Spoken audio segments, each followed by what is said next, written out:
नमस्कार साथियों, इस वीडियो में हम लोग के साथ ब्रजवासी एमएलसी जुटेंगे और उन्होंने शिक्षकों पर बड़ा बयान दिया है और उन्होंने क्या कुछ कहा है। शिक्षकों के मुद्दे के सभी समस्या समाधान का उपाय भी बताया। तमाम अपडेट जानने से पहले छोटा सा अनुरोध है, अगर आपने हमारे चैनल को अभी तक सब्सक्राइब नहीं किया तो कर लीजिएगा। बिहार टीचर न्यूज़ अपडेट के लिए सीधे हम लिए चल रहे हैं आपको ब्रजवासी के पास।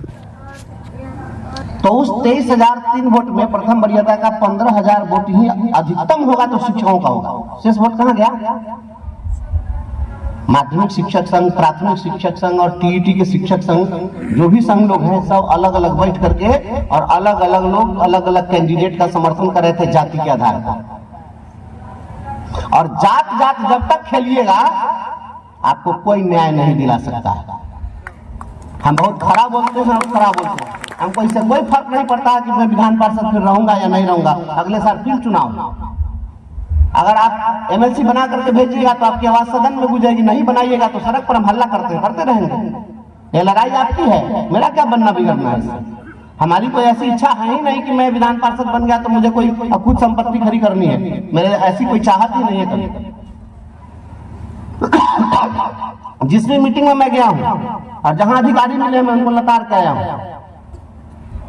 मुख्यमंत्री जी की मीटिंग में मैं गया था, उसके पहले ही सुबह में डीएम साहब आग्रह करने लगे कि थोड़ा सा प्लीज देखिएगा, मुख्यमंत्री जी आ रहे हैं। दिशा की बैठक में मैं गया था तो डीओ वहीं पे बैठे हुए थे। मैंने कहा कि ये सबसे बड़ा लुटेरा है, माफिया है, इसको बैठाए। मैं मुंह पर बोलता हूँ, इसी लहजे में मैं बोलता हूँ।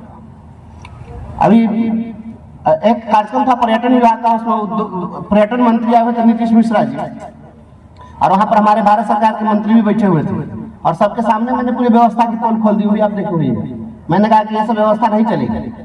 मुझे अगर आप बुलाते हैं तो सिस्टम को दुरुस्त रखिए, और नहीं रखिएगा तो मैं बोलूंगा और सार्वजनिक रूप से बोलूंगा। बोलने ही के लिए शिक्षक समाज हमको भेजा है और हम बोलने ही के लिए जाने जाते हैं। तो जहां गड़बड़ी दिखेगी हम बोलते रहेंगे। और शिक्षा विभाग के पदाधिकारी लोगों को थोड़ा, चूंकि मौसम प्रतिकूल था और मेरा स्वास्थ्य इस ठंडक के समय में कभी कभी परेशानी हो जाती है, मैं अस्वस्थ रहा। मैं ठीक हो रहा हूँ। रामचंद्र भाई तैयारी करिए। सदन के अंदर बोलने से कुछ मिलने वाला नहीं है।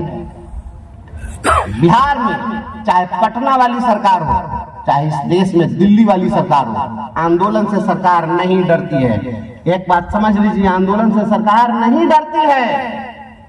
लोकतंत्र की जब अवधारणा बनी होगी तो लोग सोचे होंगे कि लोक लाज से लोकतंत्र चलेगा। यहाँ पर तो सब बेशर्म बैठा हुआ है, वहां क्या लोकतंत्र चलेगा? बेशर्मों की हुकूमत है।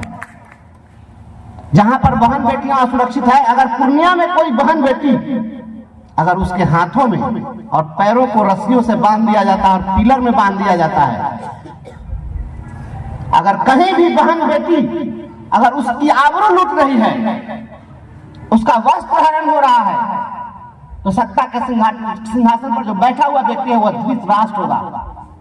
धृतराष्ट्र वास्तविक है या काल्पनिक मैं नहीं जानता हूं, लेकिन धृतराष्ट्र का अर्थ होता है धृतराष्ट्र, जो राष्ट्र को धारण करे उसको धृतराष्ट्र कहते हैं। और जो आंख से अंधा राजा होगा, धृतराष्ट्र अगर अंधा होगा तो उसके सामने द्रौपदी का चीरहरण होता रहेगा। राज्य का मुखिया आंख से अंधा बना हुआ है। मैं इसलिए कहता हूं कि सरकार बेशर्मों की सरकार है, जहां पर एक शिक्षिका का हाथ पैर बांध दिया जाता है इसी राज्य के अंदर। जो हो रहा है आप सब सामने देख रहे हैं क्या हो रहा है। आपको लड़ाई लड़नी पड़ेगी और लड़ाई होगी, अब आंदोलन नहीं होगा। अब बिहार के शिक्षक अपने जमीर को जगाइए और जाति पाति से बाहर निकलिए। बहुत जाति गुतियागिरी की है, जाति के आधार पर संगठन चलाए और उससे बाहर निकल जाइए। और जिस दिन से बाहर निकल गए, हम 6 लाख लोग हैं। किसी भी पंचायत में हमारी संख्या 65 से कम नहीं है। किसी पंचायत में हम 150 लोग हैं। 150 पढ़े लिखे लोग किसी भी पार्टी में एक पंचायत में नहीं मिल सकते हैं। हम चाहें तो जो चाहे वही कर सकते हैं, लेकिन चुनाव जब आता है तो जाति का कीड़ा बड़ा तेजी से काटने लगता है। इससे उबरिए। 2025 का चुनाव है। अगर यहाँ पर मंच पर बैठी हुई एक बहन कहती है कि हम सेवानिवृत्त हो गए, हमको कुछ नहीं मिला, तो आप इस चीज को समझिए, सेवानिवृत्ति सबकी होनी है।